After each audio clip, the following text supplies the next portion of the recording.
Go. The day before Thanksgiving.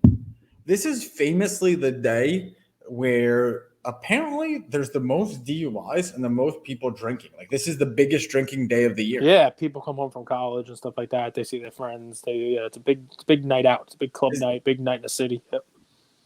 Oh, and look at who's back in the house. We got our shadowy coder back. So anyway, this is Lucas Tigers Bronze. But if you're a Lucas Tigers Bronze listener, make sure to subscribe to our Crypto Casuals channel because we will have some awesome content about the NFT, ETH, Bitcoin, tokens and all that stuff and what's happening in that world on our separate channel. So please subscribe to Crypto Casuals. We want to welcome you back to another episode of Lucas Tigers and Bronzo Mayan. I'm excited for today's episode because Cage is we've had some good talks today. Cage is happy. He's well fed. He's always working from home. The family's doing well, and hopefully we'll be able to add some value to you guys for what we're seeing in the market. I'll pause there. I always got my things I want to talk about. Pause. What's interesting to you today? Panini Direct. You've been kind of going back and forth with those guys. The card market. What are you thinking about these days? Well, we had them on. They're pretty great, as far as responsiveness, right? So, I kind of said to them, listen, in my world, this week is an important one. It's, I have a lot to be thankful for this year, last year, in the hobby, all of our listeners, the success that we've had, all of our sponsors, all of our partners, all the great things that have happened, and all the even better things that are going to be, coming forward in the next months and years for the hobby. I like to do giveaways. I like to give stuff away, right? And here I am. I told you this morning, hey, I want to give an NFT away. I tried to. It cost me $80, and then it failed because it wasn't enough gas, and it's like $130 now. Yeah, seriously, I sent a screenshot over to you, and I'm like, it's so hard to just give things away. It's insane. And one of the things that we didn't love about Panini Digital was that you couldn't gift. At least Top Shot, you were able to gift. They had rules, they had restrictions, and after a while, and obviously there is they don't want people just giving things away because could be viewed by them as a way around sales that they don't get their cut. But to me, I think it onboards a lot more people. Like I can't wait, and I mentioned it in one of our IG groups, and Panini came in and was like, "Yeah, it's coming soon." It's coming, and let's contextualize. So why did we want to give it away? Right? Not all giveaways are created the same. Chuck Liddell, UFC fighter, the Iceman Chuck Liddell. Mm-hmm.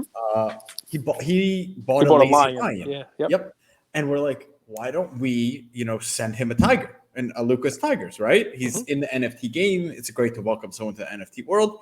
So that was why we wanted to send him a tiger. Same thing with Panini Direct. A lot of people ask us, what do you guys think about those digital cards?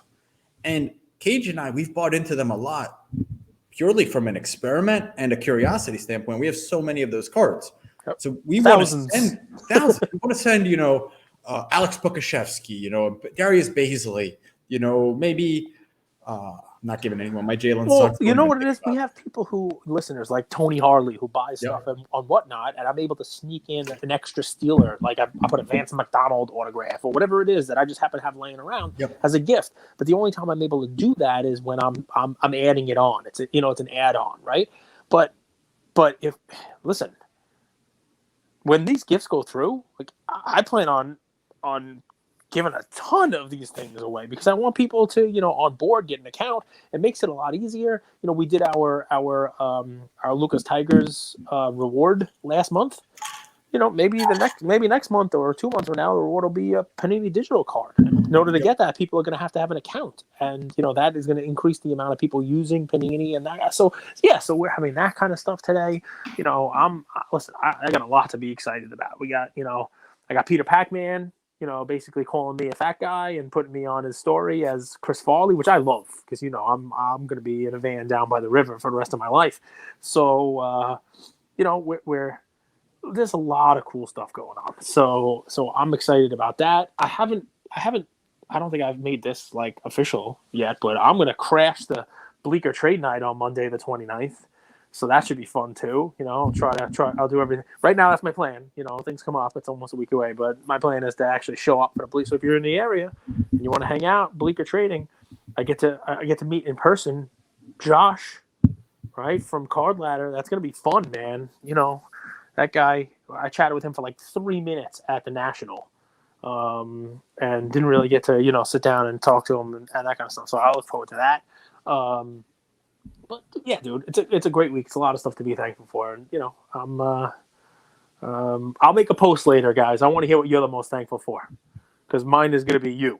Mine is I'm most thankful, not you, Andrew. You're up there. You're like Chris Middleton, right? You're like 1B to Giannis is 1A. Luca Nation is 1A. Luca Nation is Giannis. You could be Chris Middleton.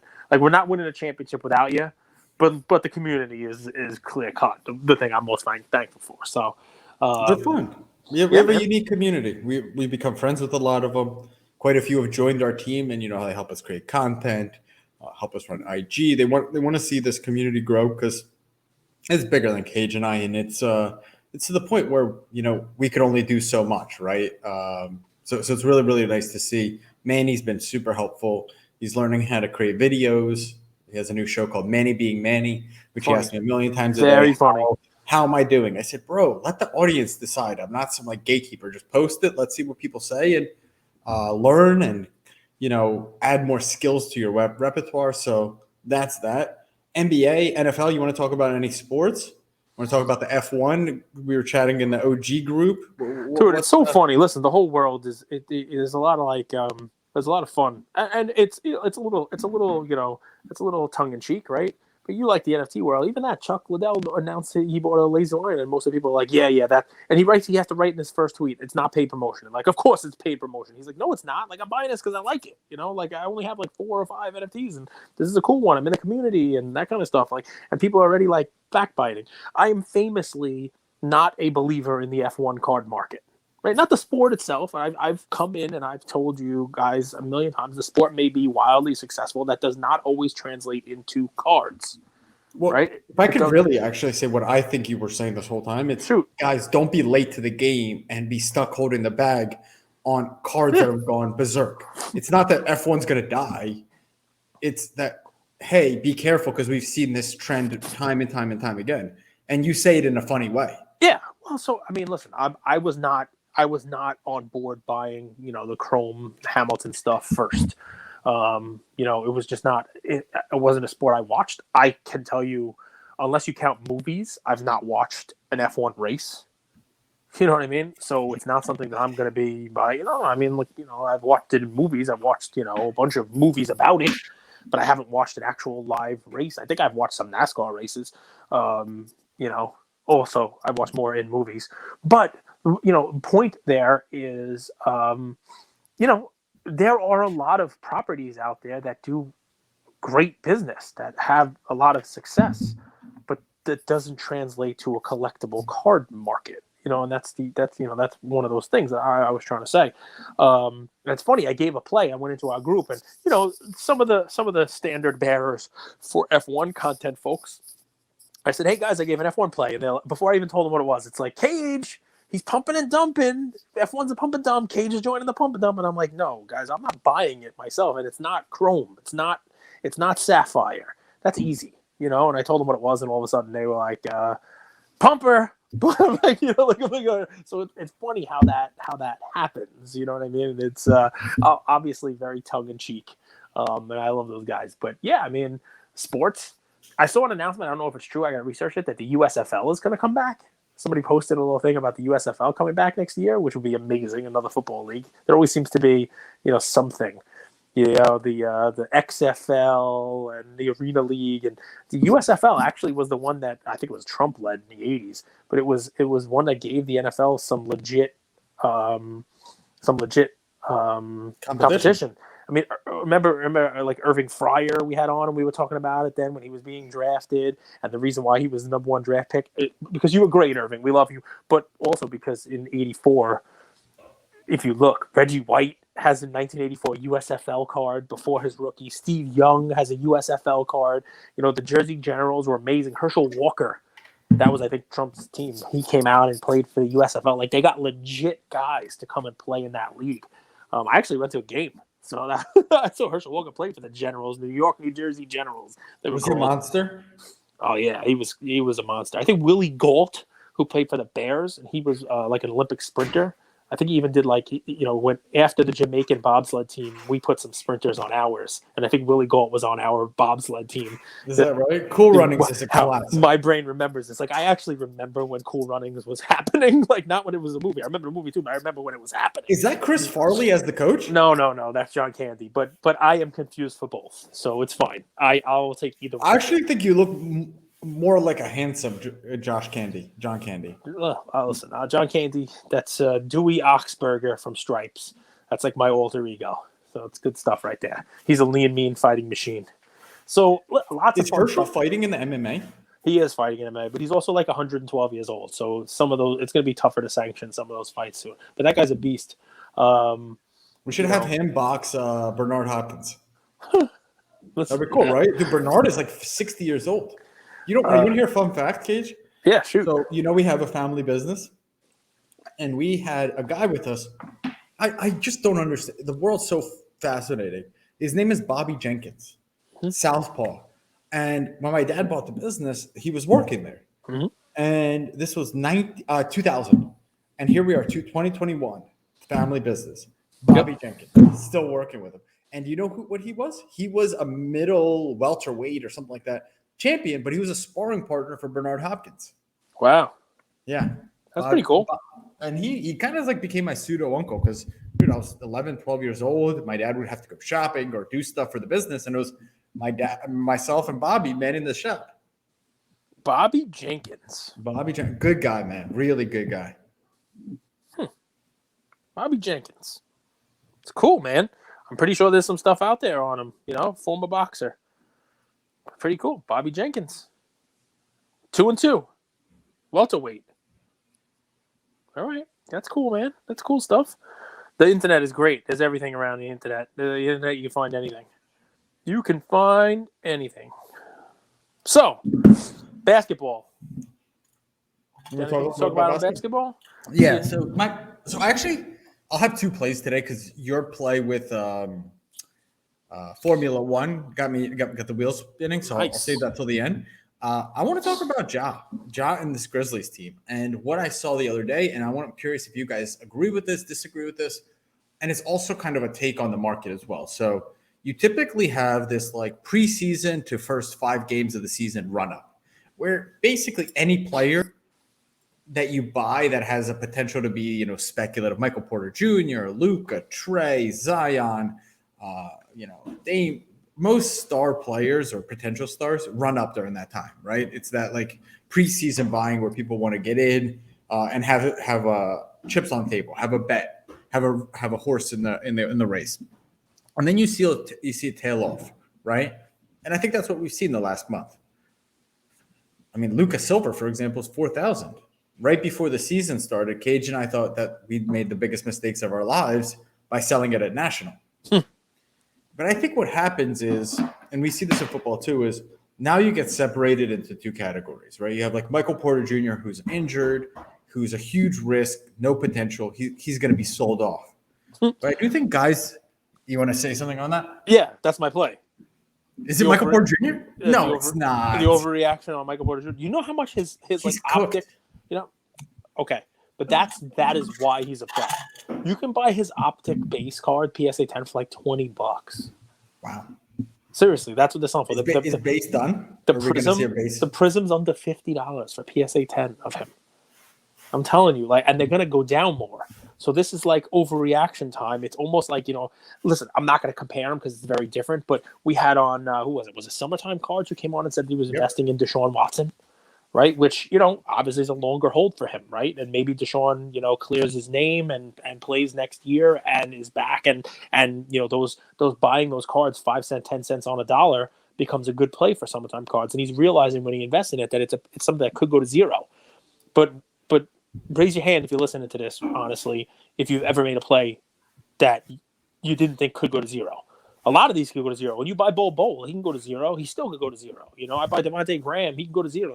Like a lot of these are speculative plays. But when you buy in knowing that, especially at a discount, Michael Porter Jr., I looked at his cards. It's crazy how cheap they are because right now there's nothing saying he's even going to miss this season. Forget about the last. Now it's very possible he might.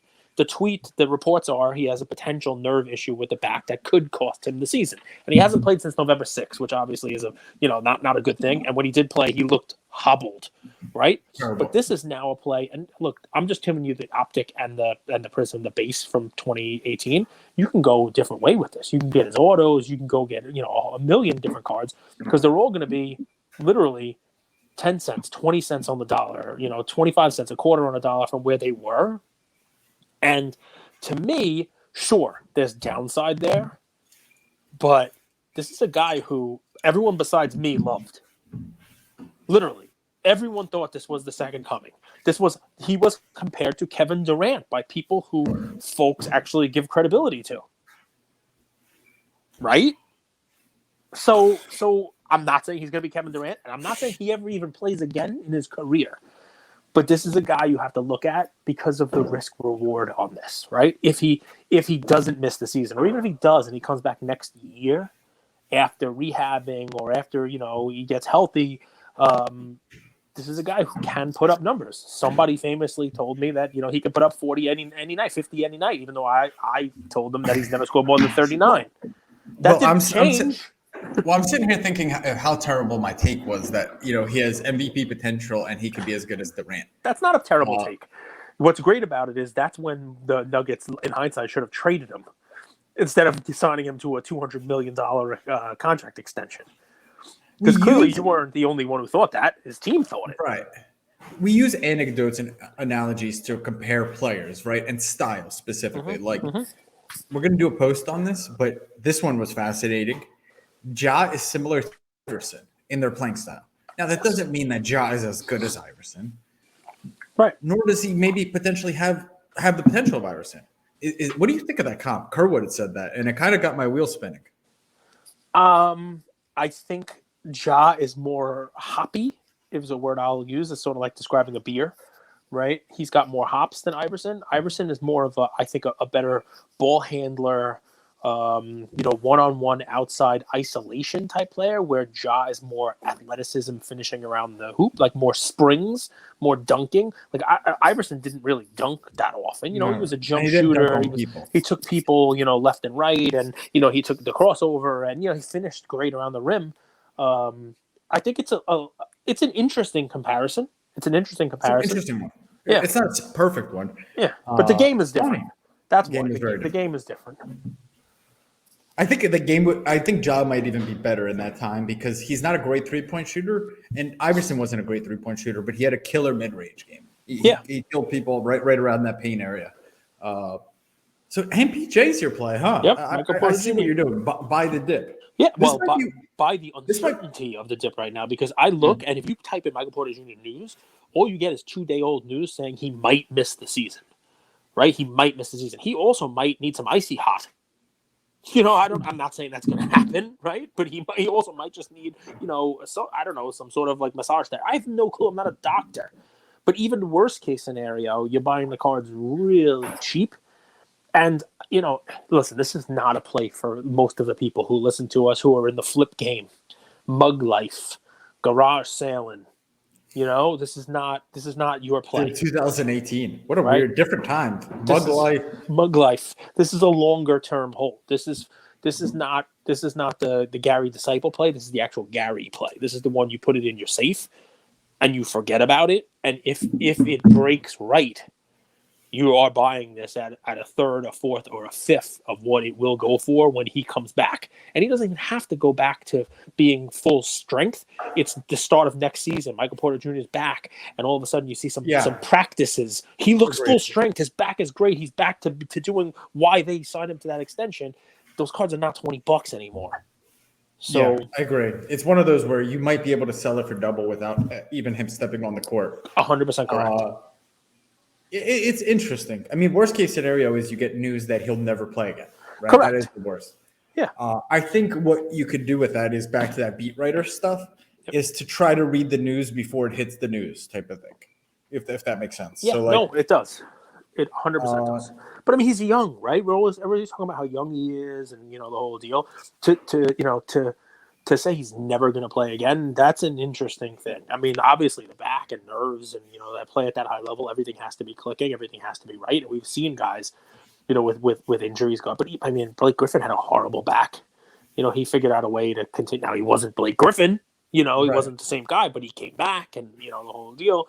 And rest, man. Sometimes just a year off, we'll let things heal. Not surgery, but just like, hey, just let your body heal, grow. He's into had your surgery body. once, and he's come back from it. I mean, a lot of people don't realize. It takes me a little bit to realize this myself.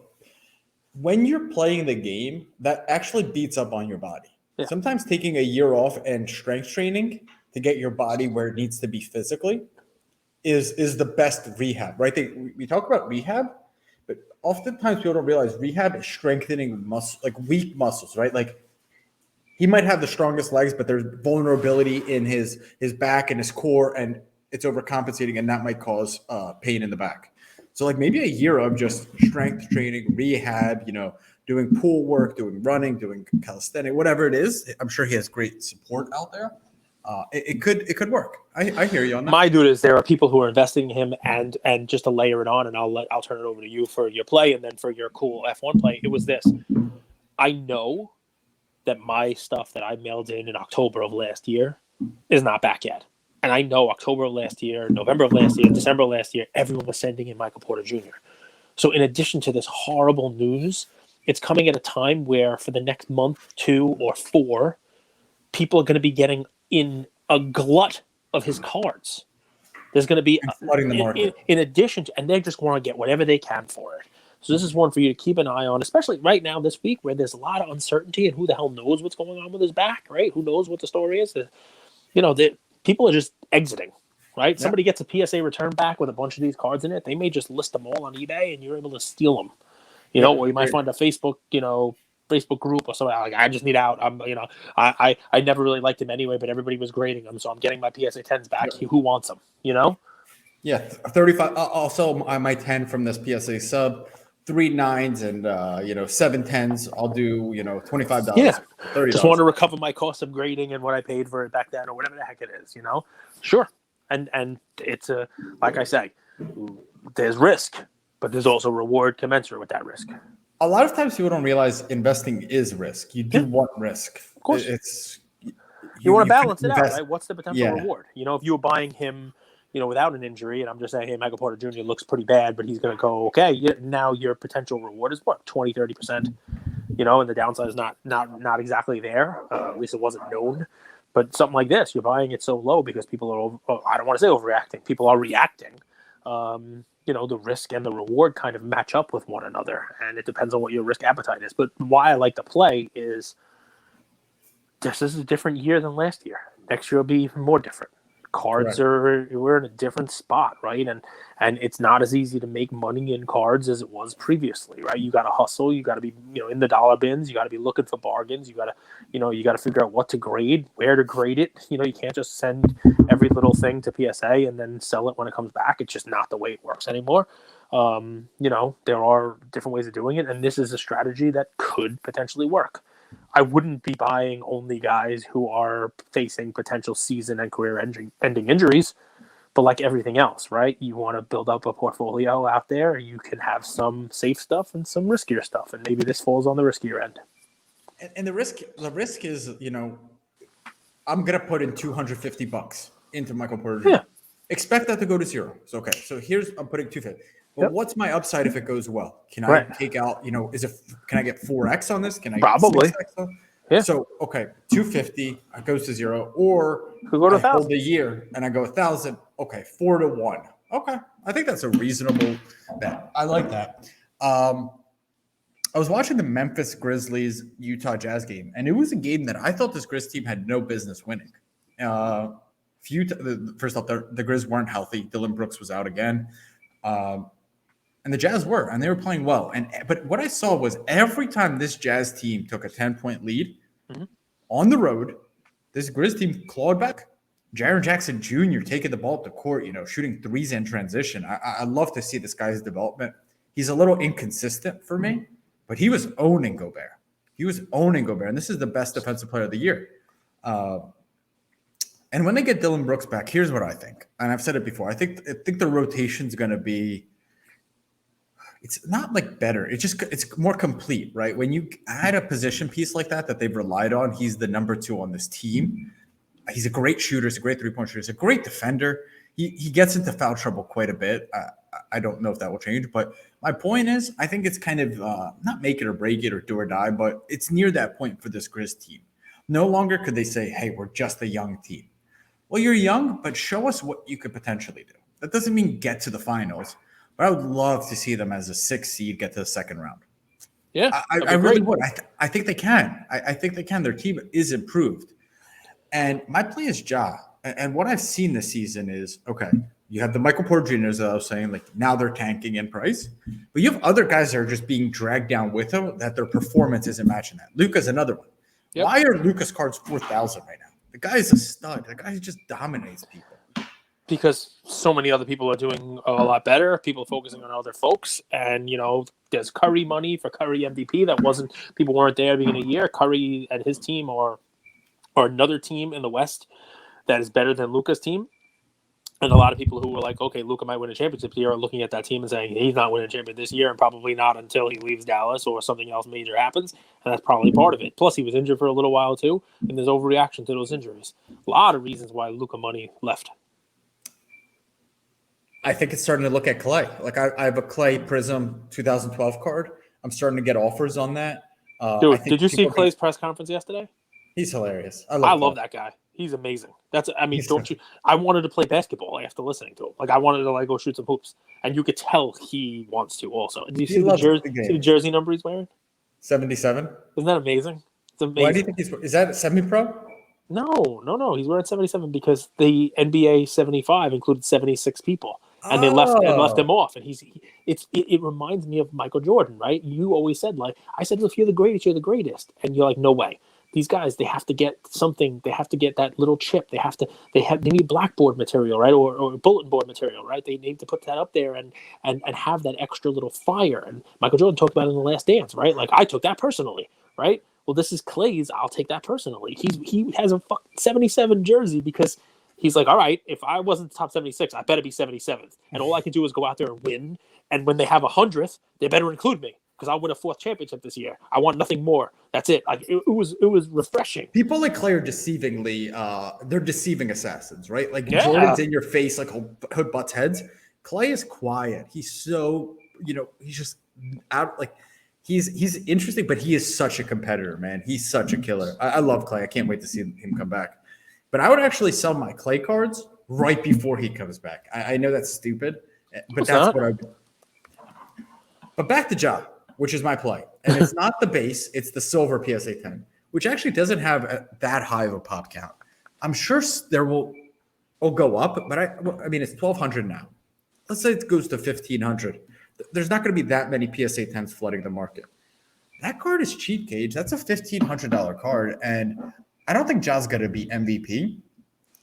But I do believe that if this Grizzlies team comes out of the West and can get a 5 seed, get a 4 seed, you get a 6 seed, he might be in the conversation. And there might be a point in the midway point of the season where he's, it's him and Curry. I do believe this Grizzlies team can rope, they could put on a run, 12-2, 15-3 type of thing. That this Western Conference is wide open. Apparently the Lakers don't care about just basketball in general. They're a weird team, man. I got to tell you. I watched them. They look so disinterested. But let me read it. So you have the Warriors, Suns. Those are going to be 1 and 2. You have the Jazz, Mavs, Clippers, Blazers, Grizz. Those teams are all separated by just a few games, man. Just a few games. And if this Grizzlies team could put together a bit of a run, I could see them being a 3 or 4 seed for a big portion of the season. And now these are a lot of ifs. Dylan Brooks comes back, stays healthy. Can this young team put it together? I believe that they can. And that's why my play is the Ja Silver Prism PSA 10, which is, let me look, last sold 1,500 Cage, 1,700, 1,600, 1,500, 1,800, right around there. So let's call it, some sites have it at 1,500 value, some 1,600, but awesome card. Ja's playing well. He's improving his game, and I expect his team performance to go up. So I think he's going to be great. I think he'll be great for the next 5 to 7 years, Ja. Right? He'll go as far as athleticism takes him. But I would like to play more because a 6 seed is okay. Like, he reminds me, not stat-wise, but he reminds me of what happened with Trey last year. Yeah. Without the preseason run-up that Trey had, right? Because people were not sold on Ja. People are a lot of big fan base on Trey. Ja didn't have that, but it reminds me of like, all right, they can be in the bottom half of the playoff picture and then maybe sneak a road playoff win like the Hawks did against the Knicks, and then all of a sudden it's like, okay, and that would be huge. Even if they don't do that, it's a huge step from where they were, and that's what people want to see. That's the problem with Luka. Right, he and his team performance are not improving year over year, and that's what people are looking for now to justify the price of his cards. So that's the fun. I love it. Now, give me 5 minutes. Give me the F1 play that was inspired by. So it's not F1, but no, the play that my F1 play inspired. It was NASCAR, and I went to the GOAT, and I started looking up Dale Earnhardt You like this? Sr. This is my John Cena face. Autographs of Dale Earnhardt Sr. I don't know. I'm surprised. John Cena. Oh, you know who John Cena is? Not a big fan of his. No? No, he weirds me out. Dale Earnhardt Sr. autographs are like there's a few of them. I mean, I could pull them up. I'll do a quick screen share here.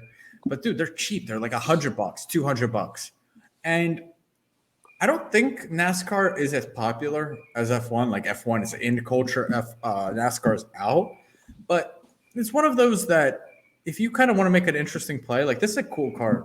This is 1991 Dale Earnhardt Sr. This is graded. It's 190. Probably could, haggle and negotiate a little bit. On-card auto, already graded by PSA. I think it's a pretty cool card. I don't know why it won't let me zoom in right now, which is being weird, but there we go. Okay, eBay. Dude, eBay needs to update their site or something. Like, okay, we know PayPal credit exists. Like, earn 5x points. We get it. Just, like, update your site because it's shit. There we go. Ugh.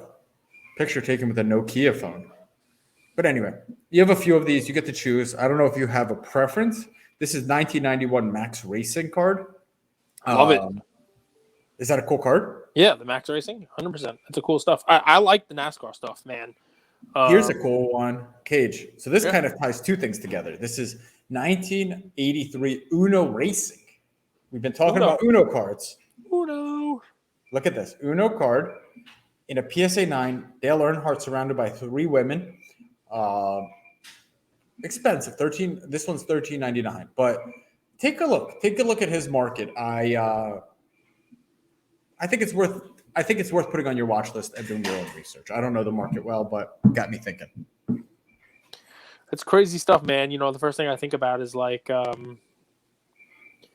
we were talking about F1, and I'm saying, hey, it could be popular but not cardboard relevant. NASCAR, like my LCS gives away Prism NASCAR blasters. He's like, you want this? I'm like, no. He's like, oh, just take it anyway. You know what I mean? And obviously there is an audience for it. Obviously there are people who like it, right? But it's mostly U.S. And as you were talking, I looked stuff up. So attendance, not a huge difference, but like actually at the events, we're talking about like 2019 numbers, right? 2019 numbers now. It's the most recent, like trackable ones. Formula One attendance at events, 4 million per year. NASCAR, 3.5 million per year. So that's pretty close. You think, okay, but in 2019, according to TV statistics, so you talk about watching because it's global, right? It's global around the world, right? The global TV viewership for Formula One in 2019 stood at 471 million. And the same source claims TV viewership for NASCAR stood at just about 3 million. Wow. So if these numbers are right, and I'm just a quick Google search here, right? Obviously, Formula One is global, and NASCAR is limited to the Americas. Right.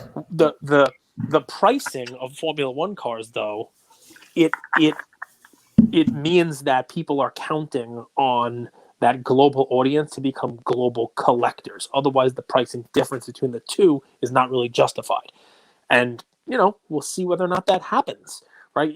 Obviously, we've heard from folks like Double Coverage, they like F1, right? They like F1 and koala bears and blooming onions and stuff.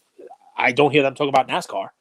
So far, anecdotally, it's it seems to be something that globally will be collected. We'll see. We'll see, man. We will see. Earnhardt's a cool one too because there's not a lot of autos of him because he passed away early. So. And did Schumacher cards go up? Yeah, well, we went to double coverage. They were the first ones to talk about that 1982 grid, the Michael Schumacher cars. And remember, they did breaks of them. They had some bald dude I called Uncle Larry. It's like, who are these people? Who are these people? Schumacher's got a whole bunch of cards. Yeah, man. F1. There's a lot of stuff. If you really want to do some digging in F1, I'll tell you about the research that I've done. Right. So there's a cool set called 2005 Futera. I'll say it wrong. Futera, Futera is what it's called. It's clearly a global, non-America one because they have soccer players in the set. So it's cool, like Beckham. You would give it Beckham cards. There's Ronaldinho cards, Ronaldinho, and there's I call him little Ronaldo. There's all kinds of cards in there, like people who but then there's also race car drivers. Schumacher's got a bunch of cards in there. Some of them are limited. Al Unser has cards. Depending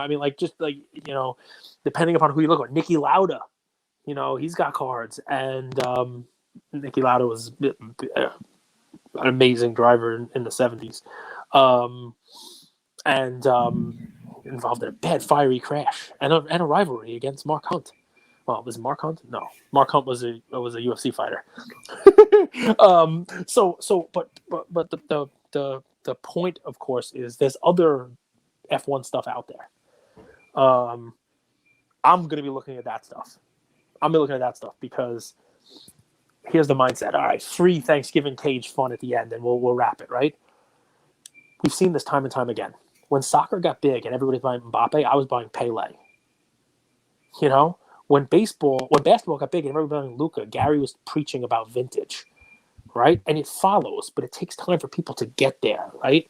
F1, yeah, people started to buy Michael Schumacher, but it takes a little while for you to find that there is that Sports Illustrated for Kids Lewis Hamilton, and then go back even further, right? And there's a limited amount of stuff, I give us a play here that what's his name, Miles, from the Ford versus Ferrari, who wasn't really an F1 driver, right? I think he raced one F1 car, but there's cool old cards, and when soccer was popping as a modern soccer, people were ignoring those Pele cards that are now setting records. You know what I mean? So the same thing may happen here. You may have to do some digging. That Futera one, believe it or not, I think it's 06 or 07. Lewis Hamilton has a card in that set. And it's impossible to find. Impossible to find. That would be what I consider his actual rookie card. If anybody has one, I'll buy that. I don't need to buy a chrome one. But yeah, Lewis Hamilton. Can you do me a favor? Can you type in Google, because it won't be on eBay. Lewis Hamilton. Just in Google. Lewis Hamilton, Futera, Futera card. Now, what's funny is, guys, that's a cool card. Yeah, but that is what I consider his actual rookie card, by the way. And what's funny is you probably listen to a lot of podcasts that talk about F1, and you don't even know this card exists because it's not the card that they have. It's not the card that they want to go up in value. Look at that card. That's a cool card. Look how young he is. People don't realize, what is that, 06, right? Mm-hmm. 2006 Futera card. Like, this card, you're buying 2020 F1 cards that you're calling a rookie. This card's 15 years before that. It's impossible to find. Having been signed by McLaren on a development contract at the age of 12, British racing driver Lewis Hamilton has, in 2006, joined the ART Grand Prix team in GP2 series as a replacement for the previous year's champion, Nico Rosberg. There you go. So, guys, no, I am not an F1 fan. That doesn't mean I'm not deep in the weeds researching this stuff and know more about it probably than most people who are pushing it. The cards, not the sport. I don't know how many buttons are on the steering wheel, but there's a card, man, people don't know about. Did you Hey, now, what are we looking at there? Did you see this post? So this is kind of crazy. So a Reddit user broke down how close the title fight between Lewis Hamilton and Max Verstappen has been this year. So in the races, if in races they both finished, the two drivers traveled 3,000 miles. That's basically the distance between Paris and Baghdad. Okay, Cage? Mm-hmm. And if they did that, this is how close the title fight is. They would have arrived less than 30 seconds apart. I mean, listen, that's a cool stat, but I'm sure most horse races would have the exact same thing. That's why they have close finishes. Don't go as far. Yeah, but horses don't go as far. Yeah, but these cars, they're always. I mean, it's very rare that somebody is laps ahead of the field. The cars are. It doesn't matter if you win by an inch or a mile. That's Winning right. is winning. And I'm sure some guys have won one. This guy wins by 5 seconds here, and that guy wins by 4 seconds here, and it's kind of the same scenario. But that's a cool stat. Obviously, it's close, and that's good, man. Because you know what it is, Lewis Hamilton cards. If he was just winning every race and blowing everybody away, they wouldn't be as sought after. You need a villain.